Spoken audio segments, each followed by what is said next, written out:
It's funny because I think I told you earlier, I just watched this episode today because I was trying to get caught up for when we filmed for this.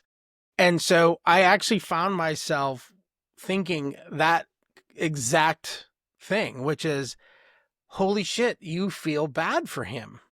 Like, he is evil incarnate, and you feel bad for him. And D'Onofrio is amazing. It's time for a random review. All right, welcome to the original Geek Random review. We set the topic, the dice set the direction. We know what we're reviewing, we just don't know how. All right. You roll for me. I get a roll for you. All right. I'll give the quick blurb. We haven't been blurbing, but if you've watched this, then you know what we're doing. If you haven't, we have a preset list of 10 to 12 items. We use a D20. Whatever we roll is what we read. We don't preview these, and we like to just speak as much off the cuff as we can. We couldn't get any special guest stars this time. We are wearing our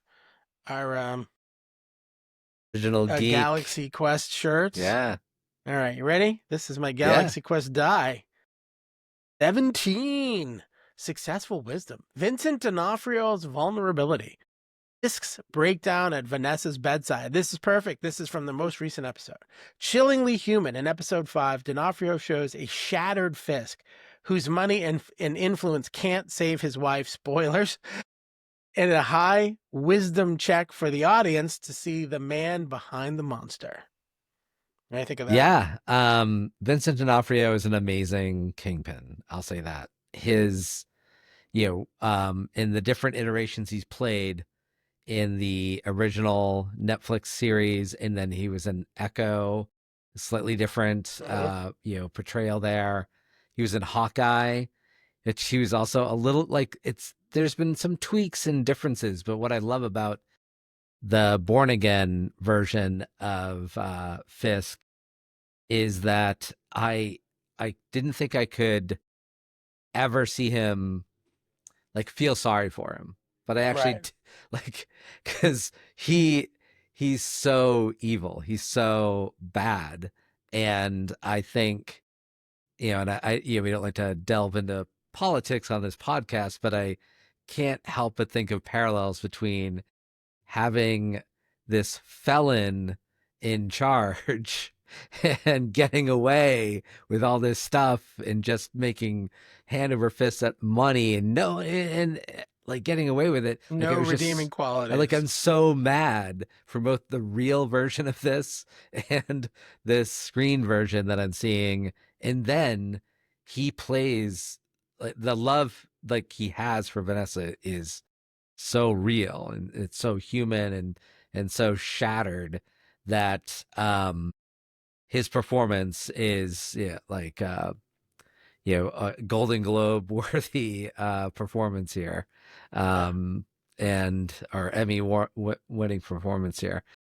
Yeah, I think it was an amazing job of both the actor and the filmmakers to make us care that this guy got his heart broken. It's funny because I think I told you earlier, I just watched this episode today because I was trying to get caught up for when we filmed for this. And so I actually found myself thinking that exact thing, which is, holy shit, you feel bad for him. Like, he is evil incarnate, and you feel bad for him. And D'Onofrio is amazing. I love him in pretty much everything I've ever seen him in. I won't say I've seen everything he's done. I always think he does an amazing job.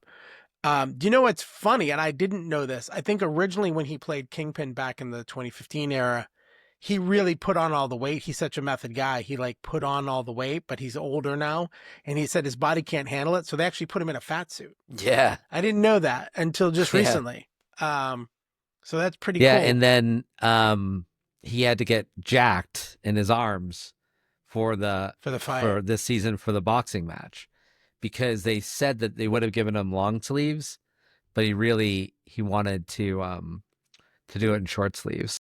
Yeah. He got jacked because otherwise it would look ridiculous. Yeah. Thin arms, huge and his body fat... and tiny little arms.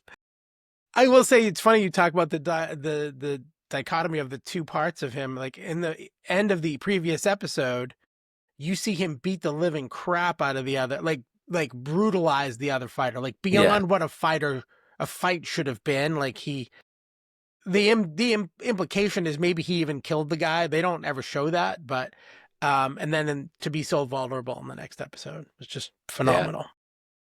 All right. Rolling for you.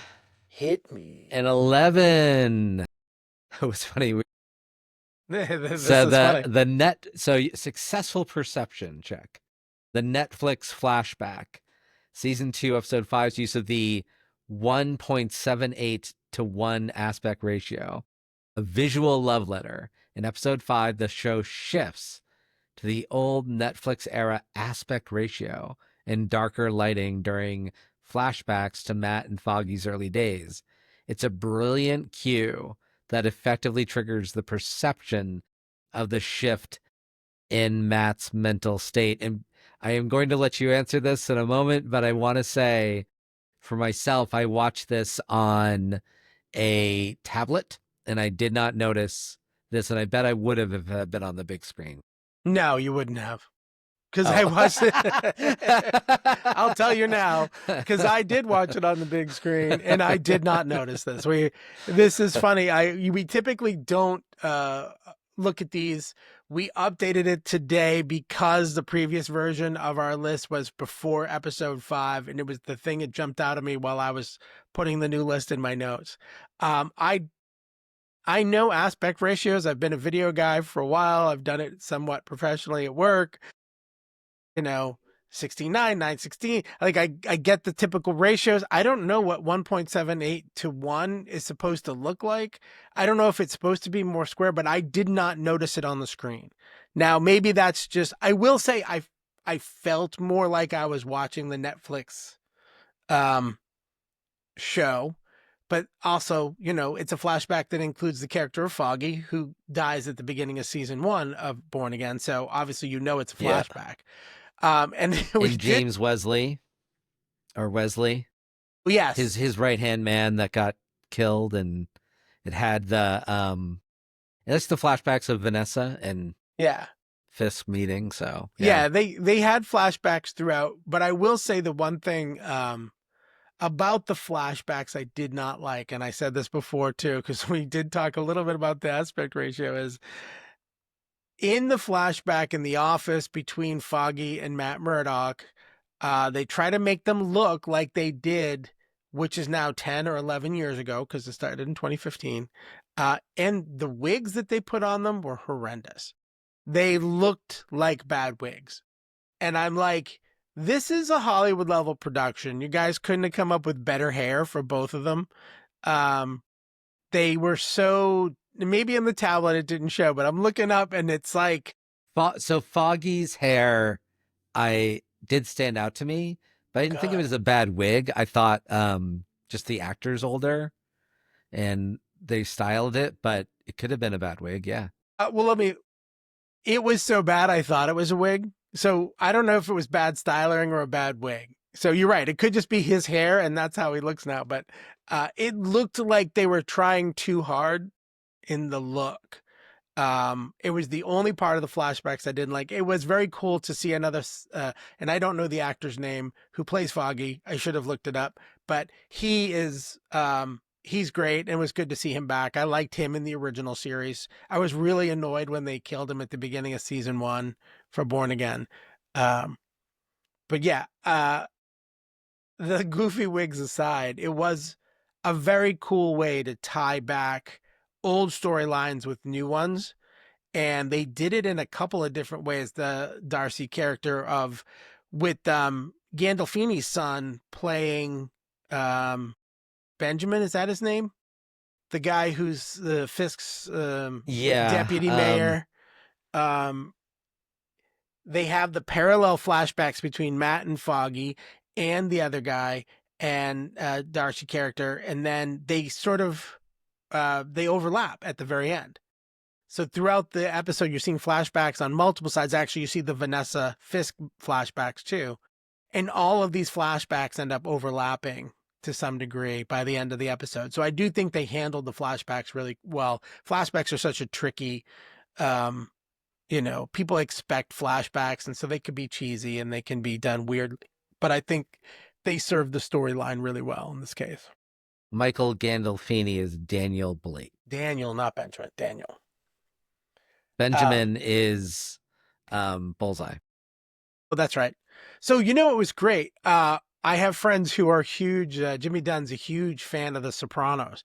And there's a scene at the end where Darcy brings Daniel out into the woods and they're driving, and the whole scene is very much reminiscent of a Sopranos style. We're going to whack you and drop you in the woods.